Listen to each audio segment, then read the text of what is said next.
Bismillahirrahmanirrahim. Assalamualaikum warahmatullahi wabarakatuh. Apa kabar anak-anakku semua? Hari ini kita akan belajar matematika bersama saya Aryansyah. Oke, anak-anak semua. Hari ini lebih tepatnya kita akan membahas penjumlahan dan pengurangan desimal. Nah, penjumlahan dan pengurangan desimal itu hampir mirip sama persis dengan penjumlahan dan pengurangan bilangan cacat.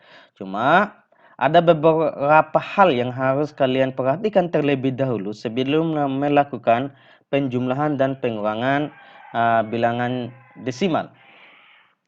Nah, yang pertama, kita akan selalu menggunakan penjumlahan dan pengurangan bersusun. Oke, jadi untuk melakukan penjumlahan dan pengurangan desimal, lakukanlah dengan cara supaya lebih gampang dan lebih enak untuk dikerjakan, lakukan dengan cara penjumlahan dan pengurangan secara bersusun. Kemudian, setelah kalian sudah memikirkan ke situ, sejajarkan posisi komanya ya. Jadi komanya disejajarkan. Setelah itu operasikan. Oke. Nah, bagaimana caranya? Oke, ini ikuti terus contoh soal berikut. Oke. Hasil dari 0,45 ditambah dengan 2,16. Oke, kita akan melakukan penjumlahan ini dengan penjumlahan bersusun ya. Oke. 0,45 kita sejajarkan dulu komanya sebelum kita menulis angka-angkanya. Oke, kita sejajarkan. Nah, sudah ya? Kita sejajarkan. Kemudian baru kita isi angka-angkanya 0,45. Oke. Dan 2,16. Baru setelah itu kita jumlahkan. Nah, penjumlahannya sama, tapi sebelum dijumlahkan untuk hasilnya komanya masih sejajar. Oke, kita sejajarkan. Nah, supaya apa? Supaya nanti tidak keliru lagi cara memberikan komanya ya. Jadi komanya sudah sejajar ya. Nah, setelah itu apa yang harus dilakukan? Tinggal dijumlahkan seperti biasa. 5 tambah 6. 5 tambah 6. Ini adalah 11, simpan 1. Ya kan? Baru satu lagi yang simpan di atasnya 4. Baru 1 tambah 4 ditambah lagi 1. 6. Nah, baru setelah itu 0 ditambah 2, 2. Jadi, apa artinya? 0,45 ditambah 2,16 hasilnya adalah 2,61. Gampang kan? Oke. Nah, kita coba lagi pada persoalan kedua supaya lebih paham caranya ya. Nah, 2,5 ditambah dengan 4,48. Nah, sama caranya kita sejajarkan dulu posisi komanya. Oke. Nah, 2,5. Oke, 2,5 ditambah dengan 4,48. Nah, yang menjadi permasalahan di sini ya, 2,5 ini tidak ada angka setelahnya 5 lagi. Nah, di sini yang harus kalian lakukan bahwa silahkan ditonton lagi apalagi mengenal lebih dalam mengenai bilangan desimal ya. Di situ dijelaskan bahwa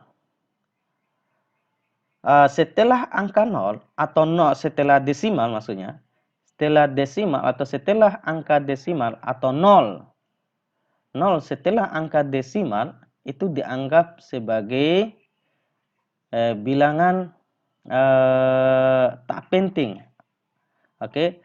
Jadi apa artinya bilangan tak penting? Boleh ditambahkan atau dimasukkan, boleh juga tidak dimasukkan. Jadi supaya supaya 2,5 ini memiliki dua angka di belakang koma, kita isi saja dengan angka 0 karena angka 0 setelah angka desimal itu adalah bilangan tak penting. Jadi kalau tak penting bisa ada, bisa tidak. Oke, kita isikan saja, ya. Nah, jadi apakah dia bermasalah? Tidak. Seperti yang saya bilang tadi, tidak penting. Tapi untuk memenuhi saja ya, supaya lebih gampang dilihat. Nah, langsung saja kita jumlahkan. 0 ditambah 8 itu adalah 8. 5 ditambah 4 adalah 9. Dan 2 tambah 4 adalah 6. Sehingga 2,5 ditambah 4,48 hasilnya 6,98. Gampang kan? Nah, kita coba lagi di soal nomor bagian ketiga, itu pada operasi pengurangan. Nah, bagaimana caranya? Ini dia. Sama caranya, kita sejajarkan komanya, baru kita isi. Oke. Nah, jadi, di sini tadi bahwa 6,6 ini yang harus kita isi setelah angka desimal yaitu angka 6 ini, yaitu haruslah angka 0 ya. Oke, jadi tidak boleh diisi dengan angka yang lain, harus angka 0. Oke, bisa toh? Nah, baru setelah itu kita kurangkan seperti cara biasa. 0 dikurangi 8 itu tidak cukup ya. Jadi seperti biasa yang kalian harus lakukan adalah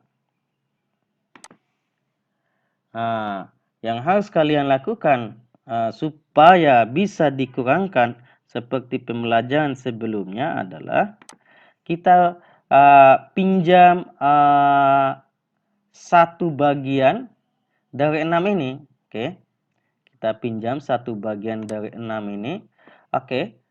Kalau kita pinjam satu bagian dari 6 dan diberikan kepada 0 ini, atau 6 ini dia berikan satu bagian dirinya ke 0, itu bernilai 10 untuk 0. Nah, kita coret. Nah, setelah itu baru kita bisa kurangkan. Ya kan? Nah, 10 dikurangi 8, 2 kan? Oke. Nah, kita kasih koma dulu. Oke, 2 kan? Oke.